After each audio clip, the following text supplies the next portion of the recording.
નમસ્તે વિદ્યાર્થી મિત્રો. આજે આપણે ધોરણ 12 માં પ્રકરણ 6 વિદ્યુત ચુંબકીય વિતરણની અંદર ઉર્જાની વિચારણા એક માત્રાત્મક અભ્યાસની વાત કરીશું. એની અંદરથી આપણને જે ક્વેશ્ચન પૂછી શકે એ આ રીતનો છે કે સાબિત કરો કે ચુંબકીય ક્ષેત્રમાં લંબરૂપની ગતિ કરતા વાહકમાં જે યાંત્રિક પાવરનો ઉપયોગ થાય છે એટલો જ પાવર જૂલ ઉષ્મા સ્વરૂપે વ્યય થતો હોય છે. એટલે અહીંયા પ્રશ્ન આ રીતે આપેલો છે કે ચુંબકીય ક્ષેત્રમાં લંબરૂપે ગતિ કરતા વાહકમાં બાહ્ય બળ વડે અપાતો પાવર, જેને આપણે યાંત્રિક પાવર કહીએ છીએ, અને જૂલ ઉષ્મા રૂપે વ્યય થતો પાવર સમાન હોય છે. અહીંયા તમારે બે પાવરોના મૂલ્યો એક સરખા છે એ સૂત્ર સ્વરૂપે મેળવીને સાબિત કરવાનું છે. હવે આગળ જોયું આપણે કે ફેરાડેના નિયમ, લેન્ઝના નિયમ અને ત્યારબાદ ગતિકીય EMF. તો આ બધી બાબતોનો આપણે અહીંયા ઉપયોગ કરીશું.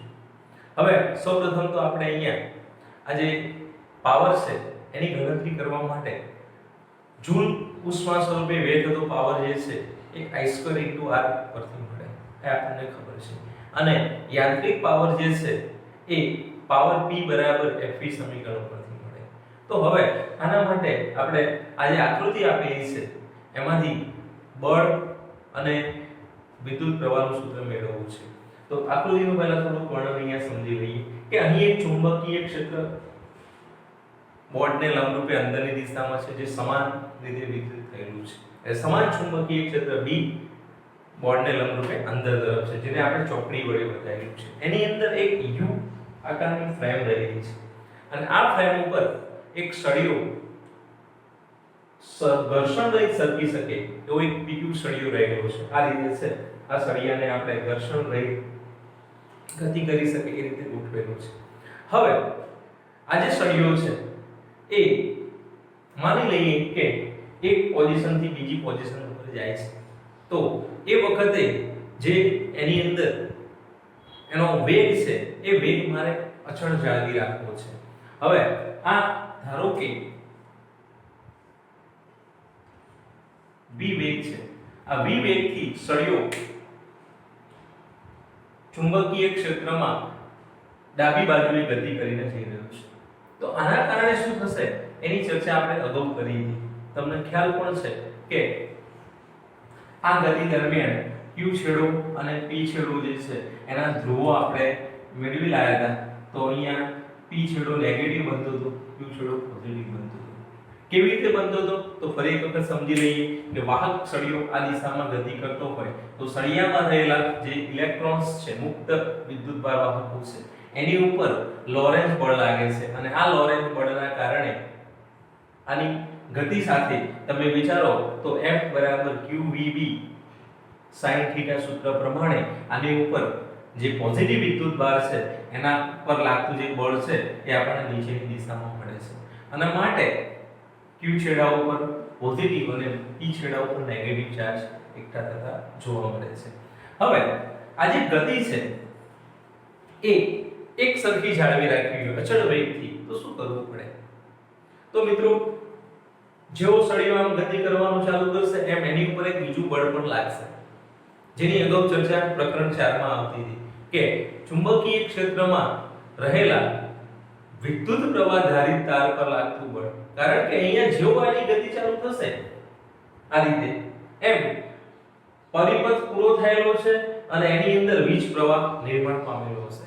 એટલે અહીંયા મારે પ્રવાહની દિશા બતાવવી હોય તો ધન છેડાથી પ્રવાહ જે છે એ આ રીતે આ માર્ગે આગળ વધશે. એટલે QRSP આ જે માર્ગ છે આ માર્ગ ઉપર વિદ્યુત પ્રવાહ શું થશે? નિર્માણ પામશે. અહીં જે નિર્માણ પામેલો વિદ્યુત પ્રવાહ છે આ માર્ગે જે જઈ રહ્યો છે એના કારણે આ સળિયામાં પણ શું ઉત્પન્ન થયેલું કહેવાય તો એક પ્રકારનો પ્રવાહ ઉત્પન્ન થયેલો છે. અને આ પ્રવાહ ઉત્પન્ન થવાના કારણે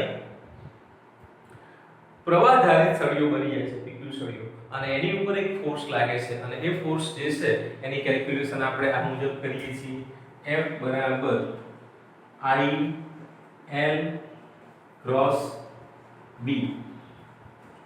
અને આ જે બળ છે એ કઈ દિશામાં લાગે તો આકૃતિ પરથી તમે સમજી શકો છો કે v ની દિશા અહીંયા i ની જે દિશા છે એ કઈ બનશે તો pq સળિયામાં i ની દિશા તમને નીચેની મળશે કારણ કે આ રીતે આખો પ્રવાહ ફરતો હોય તો આ પ્રવાહની જે ડાયરેક્શન છે એ મુજબ જોઈએ તો p થી q તરફ પ્રવાહનું નિર્માણ થયેલું છે ધન વિદ્યુતભારની ગતિ નીચેની દિશામાં છે સારું આટલું સમજી ગયા પછી આપણે હવે બળની દિશા નક્કી કરવા માંગીએ છીએ તો બળ કઈ દિશામાં લાગે IL ક્રોસ B IL સદિશની દિશા હવે અહીંયા સમજો કે IL સદિશ જે છે એ નીચેની દિશામાં છે નીચેની દિશા એટલે અહીંયા -yx કહી શકાય આને આપણે આ રીતે લઈએ x અક્ષ y અક્ષ અને z અક્ષ તો z અક્ષ એટલે બહારની દિશા x y z તો IL ની દિશા કઈ થાય તો IL ની દિશા નીચેની છે આ જે દિશા છે આને આપણે ઋણ y કહી શકીએ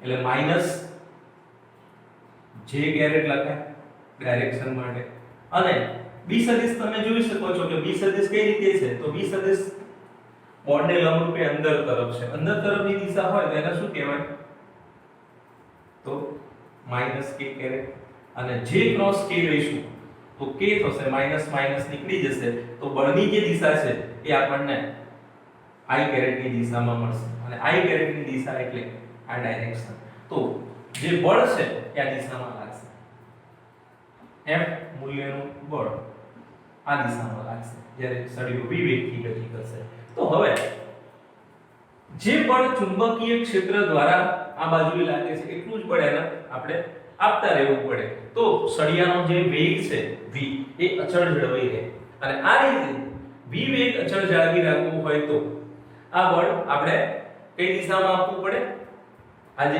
f બળ લાગી રહ્યું છે એની વિરુદ્ધ દિશામાં આ બળ કયું છે તો ચુંબકીય ક્ષેત્ર વડે લાગતું બળ આટલા જ મૂલ્યનું બળ સળિયાની ગતિની દિશામાં આપવામાં આવે તો સળિયાનો વેગ v અચળ જળવાઈ રહે માટે જે બળ છે લગાડવું પડતું એ કેટલું હશે તો કે ILB જેટલું જ અને ILB જેટલા જ બળને આપણે સળિયાની ગતિની દિશામાં આપવું પડશે આ બળ ચુંબકીય બળ કહી શકાય ચુંબકીય ક્ષેત્રના કારણે લાગે છે અને જેનું મૂલ્ય કેટલું હશે તો કે ILB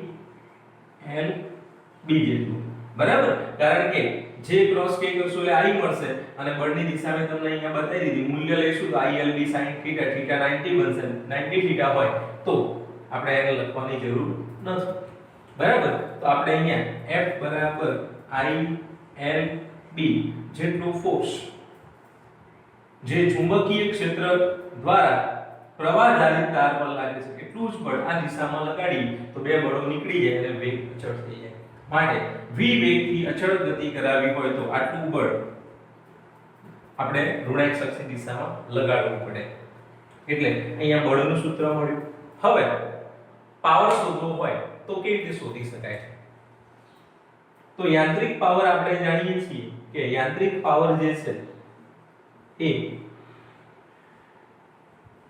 બળ અને વેગનો ગુણાકાર છે તો પાવર આપણને અહીંયા કેટલો મળશે મિકેનિકલ પાવર તો અહીંયા મિકેનિકલ પાવરનો જવાબ મળશે f ની જગ્યાએ શું મૂકી દઉં I L B અને V મિત્રો આગળ EMF કેટલું ઉત્પન્ન થાય છે એ તો ઓલરેડી આપણે જાણી ગતિકીય EMF કેટલું હોય છે ગતિકીય EMF E =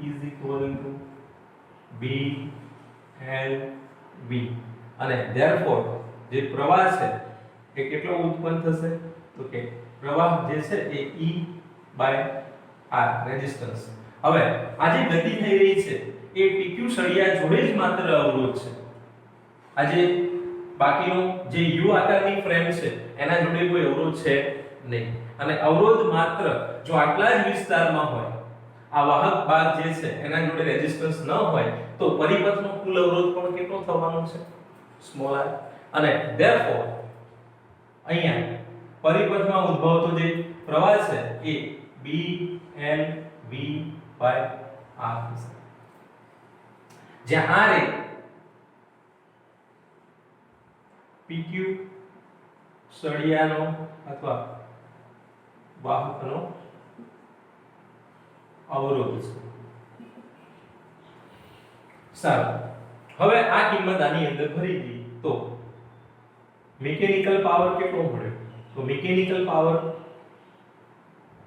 Pm I ની જગ્યાએ ભરી દો B N V by R અને I LDM L D V. આનું સાદુરૂપ આપી દઈએ તો B L V બે વખત થશે અને બે વખત થશે તો B square L square V square by R. બરાબર.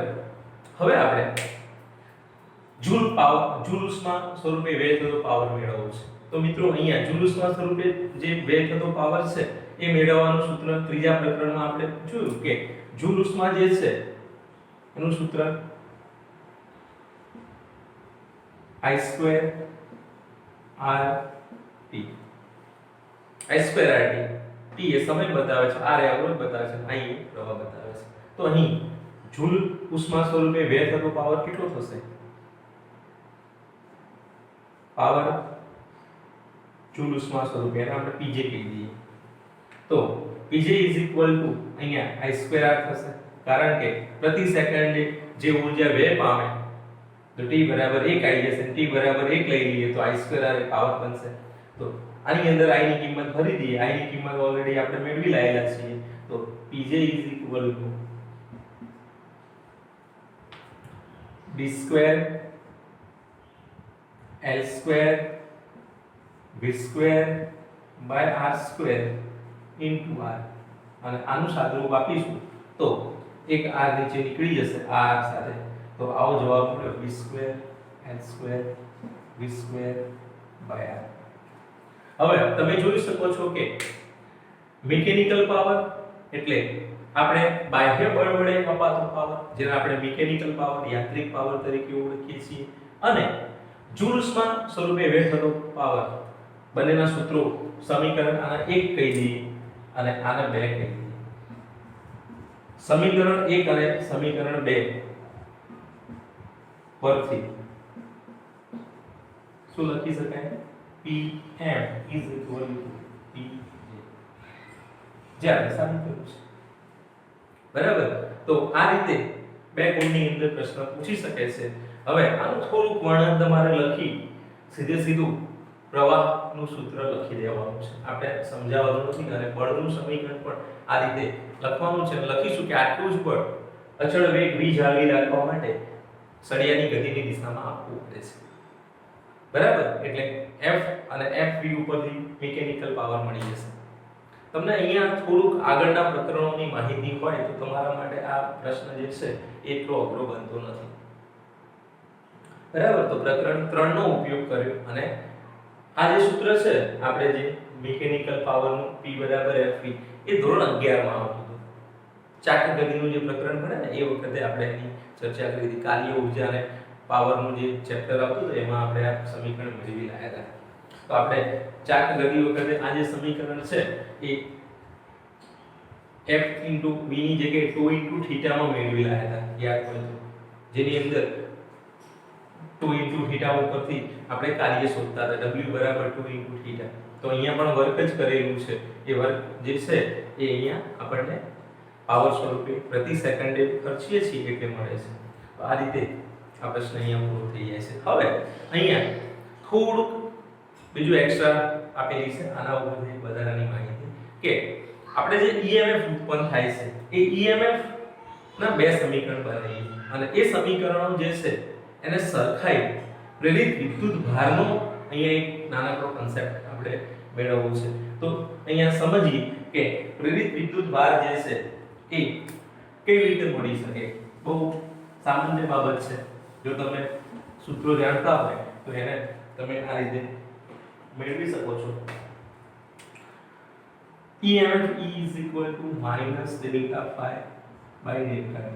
આવું સમીકરણ આપણે ઓલરેડી ફેરાડેના નિયમની અંદર મેળવી લાયા છીએ. બીજું EMF નું સૂત્ર છે E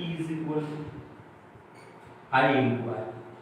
જે R એ પરિપથમાં PQ ભાગનો અવરોધ છે, I એ પ્રવાહ છે. તો આનું એક સ્ટેપ આગળ લખીએ તો શું લખાશે? અહીંયા તો અહીંયા આપણને સમીકરણ મળશે dL v/r i ની જગ્યાએ, બરાબર. તો આ જે સમીકરણ છે E is equal to IR, આની ઉપરથી આ જે સમીકરણ છે એમાં આપણે I જે છે એની જગ્યાએ delta Q by delta T મેળવી કાઢી, કારણ કે મારે વિદ્યુતભાર મેળવવો છે એટલા માટે આ સૂત્ર લખ્યું છે ઇન્ટુ R. હવે આ સમીકરણ અને આ સમીકરણ બંને EMF ના છે, તો બંનેને સરખાઈ દઈએ. શું મળશે? તો કે અહીંયા ખાલી માત્ર મૂલ્ય લઈએ EMF નું, તો અહીંયા ઋણ નિશાની લખવાની જરૂર નથી અને આ પણ મૂલ્ય દર્શાવે છે E બરાબર IR. તો બંનેને જ્યારે સરખાઈશું તો આવો જવાબ મળશે, delta phi by delta T is equal to delta Q by delta T into R, delta Q by delta T into R. અને આમાંથી ડેલ્ટા T નીકળી જશે તો delta Q is equal to શું મળશે? આ ડેલ્ટા Q નું સૂત્ર કરતા કરી દઈએ તો એને એમ રાખો અને R ના ભાગાકારમાં લઈ દો, તો ડેલ્ટા phi ભાગ્યા R. R શું બતાવે છે? અવરોધ, અને ડેલ્ટા phi ફ્લક્સનો ફેરફાર બતાવે છે, ચુંબકીય ફ્લક્સનો ફેરફાર. તો અહીંયા ડેલ્ટા Q એ પ્રેરિત વિદ્યુતભાર, ડેલ્ટા phi ચુંબકીય ફ્લક્સનો ફેરફાર અને R એ અવરોધ દર્શાવે છે PQ ભાગનો. તો આના ઉપરથી આ જે PQ ભાગ છે એની ઉપર કેટલો વિદ્યુતભાર પ્રેરિત થશે એની આપણે ગણતરી મૂકી શકીએ છીએ. તો P અને Q જે બિંદુઓ છે, છેડાઓ, એ છેડાઓ ઉપર પ્રેરિત થતો જે વિદ્યુતભાર છે ડેલ્ટા Q એ ચુંબકીય ફ્લક્સના ફેરફાર અને અવરોધના ગુણોત્તર જેટલો મળે છે, જે સમય પર આધારિત નથી. અહીંયા આ સૂત્રની અંદર પ્રેરિત વિદ્યુતભાર જે છે, પ્રેરિત વિદ્યુતભાર ડેલ્ટા Q સમયથી સ્વતંત્ર છે, સમયથી સ્વતંત્ર છે. અને ડેલ્ટા Q એ ડેલ્ટા phi સાથે સમપ્રમાણતાનો સંબંધ ધરાવે છે. Delta Q is proportional to delta phi and delta Q is proportional to 1 by R. બરાબર. phi સાથે સમપ્રમાણતા અને R સાથે વ્યસ્ત સંબંધમાં છે. એટલે અહીંયા આનો જવાબ delta Q is equal to delta phi by R મળે છે, જે આપણે ટૂંકા પ્રશ્નોની અંદર MCQ માં એનો ઉપયોગ કરીએ છીએ. આપણે યાદ રાખવાનું છે તમારે. તો મિકેનિકલ પાવર, બરાબર, જેને આપણે યાંત્રિક પાવર PM તરીકે ઓળખ્યો, જુલ્સમાં સર્વે વ્યય થતો પાવર, બંનેના સૂત્રો એક જ મળ્યા. એટલે અહીંયા આપણે સમીકરણ જ્યારે યુઝ કરવાનું થાય તો કોઈ બી સમીકરણ બંને માટે એક છે, માટે કોઈ બી પાવર કે જવાબ તો એક જ મેળવવાનો થાય છે. સારું, EMF નું સૂત્ર આવ્યું, EMF E is equal to BLV, પ્રવાહ I is equal to E by R.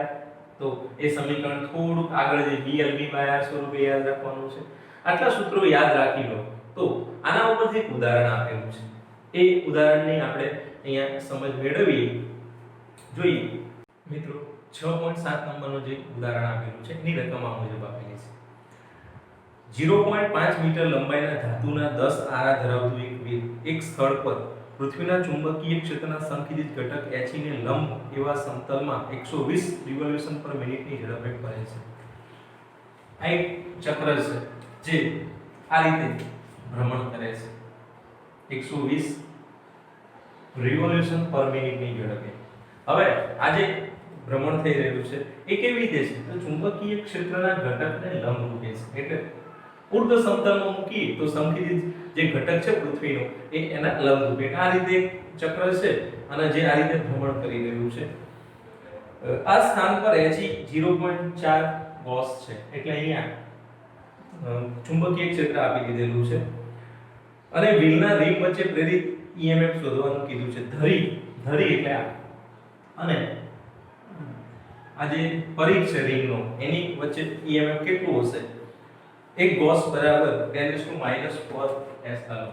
એટલે અહીંયા તમને આનો જવાબ 0.4 ગુણ્યા 10 ની -4 ટેસ્લા થશે એવું આપી દીધેલું છે. હજુ આ પરીક્ષામાં ન પણ આવે, તમને ખ્યાલ હોવો જોઈએ કે ગોસ એ નાનો એકમ છે, ટેસ્લા એ મોટો એકમ છે. સારું, આના માટે આપણે આગળ એક ઉદાહરણ 6.6 જોયું. એની અંદર ભ્રમણ કરતું જે વ્હીલ છે એના કેન્દ્ર અને એની જે સપાટી છે એની વચ્ચે કેટલું EMF મળે છે એનું સૂત્ર મેળવી રહ્યા હતા આપણે. સમીકરણ જે છે અહીંયા ડાયરેક્ટ આપણે યુઝ કરી શકીએ છીએ. તો એ સમીકરણનો અહીંયા સીધો ઉપયોગ કરી પ્રેરિત EMF E = 1/2 B omega r square. અહીંયા r નો જવાબ જે છે એ 0.5 મીટર સ્વરૂપે કહી દીધેલું છે. આ જે લંબાઈ છે રિંગની ત્રિજ્યા 0.5 છે અથવા r ની લંબાઈ 0.5 મીટર, બેમાંથી ગમે તે એક તમને આપે તો એની મદદથી તમે શોધી શકો. ચલો b ની જગ્યાએ h નો અહીંયા ઉપયોગ કરીશું. તો 1/2 અહીંયા આને આપણે b કહી શકીશું. આ વેલ્યુ b ની છે h એ. તો 0.4 ગુણ્યા 10 ની -4 હવે ઓમેગા કોણીય આવૃત્તિ દર્શાવે છે. અહીંયા આવૃત્તિ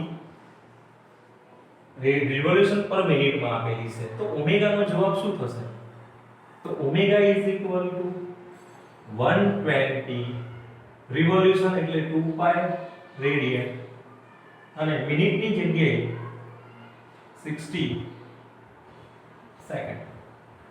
તો આનો જવાબ મળશે ઓમેગા = 6 × 12 0 0 નીકળી જશે. અહીં 2 આવશે 2 × 4 4π રેડિયન પર સેકન્ડ. તો આ ઓમેગા આપણે અહીંયા લઈ લઈએ 4π અને r સ્ક્વેર. r નો જવાબ 0.5 આપી દીધેલો છે. તો 0.5 નો સ્ક્વેર. હવે જુઓ આ 0.5 જે છે એની જગ્યાએ 1/2 લખીએ અને એનો વર્ગ કરીએ તો 1/4 થશે. 4 4 નીકળી જશે અને અહીંયા 1/2 છે તો અહીંયા 0.2 થઈ જશે. તો EMF નો જવાબ કેટલો થશે? તો કે 0.2 ગુણ્યા પાઈ ગુણ્યા 10 ની -4. હવે 0.2 ની જગ્યાએ હું 2 પાઈ લખું તો 10 5 થાય. 10 5 વોલ્ટ. આ રીતે તમને બે પોઈન્ટ વચ્ચે કેટલું EMF ઉત્પન્ન થાય એ પણ શોધવાનું કહી શકે છે. બરાબર? તો એના માટે તમારે આ સૂત્ર તમને લાસ્ટ ટાઈમ કહ્યું હતું કે આનો ઉપયોગ આપણે એક્ઝામ્પલમાં અથવા MCQ માં કરીશું. હવે તમને એમ થાય કે આ બે છેડા વચ્ચે આટલું EMF મળ્યું, આ પોઈન્ટ અને આ સપાટી, અને આપણે દાખલા તરીકે PP. તો O અને P વચ્ચે મળતું EMF કેટલું મળ્યું? 2π × 10 - 5 વોલ્ટ. હવે મિત્રો ધ્યાન રાખજો કે આની વચ્ચે કેટલું મળે? તો આની વચ્ચે પણ એટલું જ મળશે, આની વચ્ચે પણ એટલું જ મળશે. હવે જ્યારે તમને અહીંયા કુલ EMF કીધું હોય 10 આંટાઓ 10 આરાઓ છે, તો 10 આરાઓની સંખ્યા આપેલી હોય અને કુલ EMF ની ગણતરી કરવાનું કીધું હોય તો અહીંયા તમારે થોડો કન્સેપ્ટ ચેન્જ કરવો પડશે. આના અંદર પ્રકરણ 3 નો પણ ઉપયોગ કરવો પડે. જે વિદ્યુત કોષોનું શ્રેણી અને સમાંતર જોડાણનો મુદ્દો આવતો હોય એ અહીંયા લાગુ પડશે. એટલે અહીંયા સમાંતરની અંદર જ્યારે જોડાણ થાય કોષોનું ત્યારે EMF એનું એ જ રહેશે. બરાબર? n ગણું થતું નથી. માટે એક આરા વડે મળતું EMF 2π × 10 - 5 વોલ્ટ છે. તો n આરા વડે મળતું EMF પણ એટલું જ થશે, કારણ કે દરેકનો જે પોઝિટિવ છેડો છે એ એક જગ્યાએ, ધારો કે અહીંયા પોઝિટિવ બને છે, એ આના ભ્રમણ ઉપર આધારિત છે. અહીંયા પોઝિટિવ બને કે અહીંયા પોઝિટિવ, એનું ભ્રમણ કઈ રીતે થાય છે એના આધારે નક્કી થાય છે. બરાબર? તો અહીંયા ધારો કે આ છેડો જે છે એ પોઝિટિવ થાય છે, બધા પોઝિટિવ બનશે, અને સેન્ટરમાં નેગેટિવ. તો નેગેટિવ અને પોઝિટિવ શું થઈ જવાના? એક એક જગ્યાએ ભેગા થઈ જવાના. એક એક જગ્યાએ ભેગા થશે તો અહીંયા સમાંતર જોડાણ બનશે. સમાંતર જોડાણ જે છે એવું દર્શાવે છે કે જેનું EMF જે એકનું EMF છે એટલું જ રહેશે. આમાં પ્રવાહ મેળવવાનો આપેલો હોય તો કદાચ પ્રવાહની અંદર તમારે એ પ્રકરણ 3 માટે પૂછી શકે. અહીંયા આપણે EMF જ કીધેલું છે એટલે આપણે આગળ એટલું વિચારવાનું રહેતું નથી. પરંતુ અહીંયા n ગણું ન થવાનું કારણ તમને ખ્યાલ હોવો જોઈએ. સારું, બાકીનું છે આપણે નેક્સ્ટ વખતે આગળ જઈશું.